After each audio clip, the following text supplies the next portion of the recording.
Hydroponic गोटे system अच्छी जोटा कि इज्राएल रु डेभलप रही कॉन्सेप्ट यही कॉन्सेप्ट द्वारा आपण जेकोसी पनीपरिबा हला फल हला साग जातीय जेते जिनस हला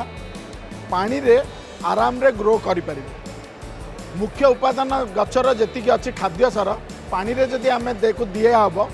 पानी रे से गच सार को लेकिन गच से खाद्य सार को लेकिन भल भाव में बढ़ी पार तादे देखु माटीर रोग पोक जहाँ गचरे लगे ना पानी रे आपन जदि हाइड्रोपोनिकली कर माटी रे आपन जोटी 100 लिटर पानी दरकार होची गोटे चाष पाई यही हाइड्रोपोनिकली कले आपन 8 रु 10 लिटर रे सही चाषटी करदेले भावंतु आमर पानी रो केते परिमाण रे माने आमे बंचई पारुचे। एभली बहुत गुड़िक रिसर्च कला परे सब लोक जानिया पाइले जे हाइड्रोपोनिकली कले आमे चाष रे बहुत भल क्वालिटी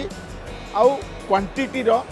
फल पाई परचे पनीपरिबा पाई परचे लिफी पाई परचे। दुईटी जिनस दरकार पानी रो पीएच मापिबे पानी रो टीडीएस एई दुईटी जदि आपण रेगुलारली मेंटेन करूचंती ए चाष सबुठु इजी। ए चाष करिया पई आपण को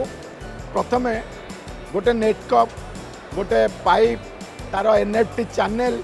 ए सब जिनस दरकार। नेटकप रे कोकोपीट माने नड़िया कतार गुंड दिया हबो सेटा पानी रे अब्जर्व करिके तादरे मंजी दिया हबो मंजी पानी आ मॉइस्चर पाई गजा हबो गजा हवा अवस्था जाए 7 दिन जाए ता माने गजारू 2 पत्र हवा जाए गछ को कौन खाद्य सार दरकार करि न थाए कारण भगवान का सृष्टि रे से मंजी रे ता खाद्य सारटी थाए। 7 दिन पर्यंत आमे खाली ताकू पानी दो 7 दिन पर न्यूट्रिएंट आरंभ हुए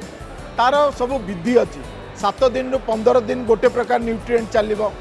15 दिन रु 20-25 दिन जाए आउ गोटे न्यूट्रिएंट चलो तापर जितेबाला गच परिपक्व माने मैच्योर स्टेज को आसीबो माने 30 दिन हो 25 दिन टू तार गोटे मैक्सिमम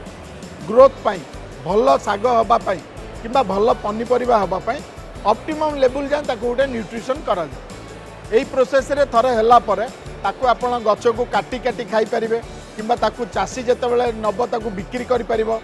तार बेनिफिट हबो चेर गुड़िक पूरा सुस्थ थिबे लोक देखिबे एटा हाइड्रोपोनिकली हेची माटी रे हेनी से माने कष्ट दबा को राजी भी हेबे। पृथ्वीर जेते पनीपरिबा अछि सब संभव किंतु सब जिनसर प्रोसेस अलगा हम जेमते एटा रे एनएफटी रे करा होची आउ को गोटे परिबा अछि ताको डीएफटी रे करा हबो आउ गोटे पनीपरिबा अछि ताको ड्रिप इरिगेशन रे करा हबो आउ गोटे सिस्टम अच्छी विभिन्न प्रकार 8-10 प्रकार सिस्टम अच्छी ता द्वारा आपण सबू जिनस ग्रो बैग रे तो आलू करें यही हाइड्रोपोनिक